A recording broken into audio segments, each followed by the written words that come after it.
I think that the most important challenge facing the American evangelical church today is to retake the ground that has been lost by the mainstream denominations in American culture since the 1950s.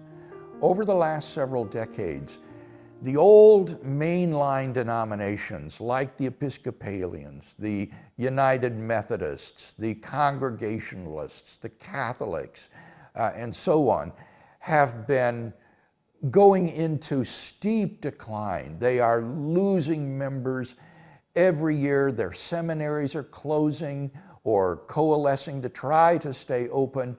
These mainline denominations, who have largely abandoned the preaching of the gospel, are in free fall. And hence you have the rise of the so-called nones, those who respond none when their religious affiliation is asked for on a survey.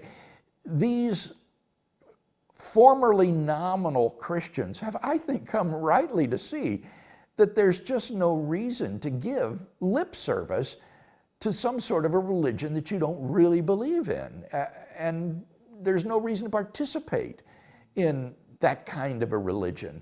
And so the mainline denominations are in this catastrophic decline in our culture.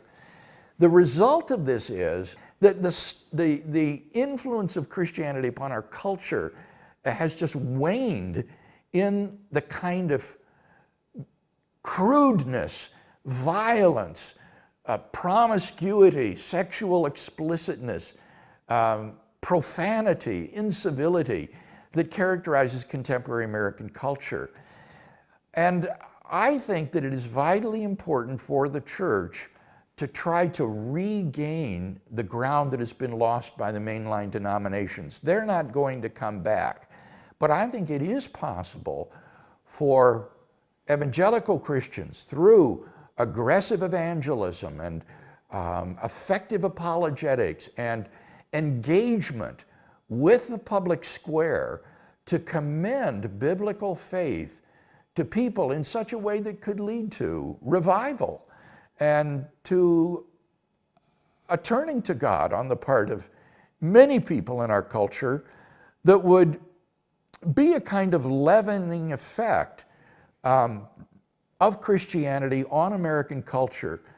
And this is so important because as the culture goes, so goes the Christian influence.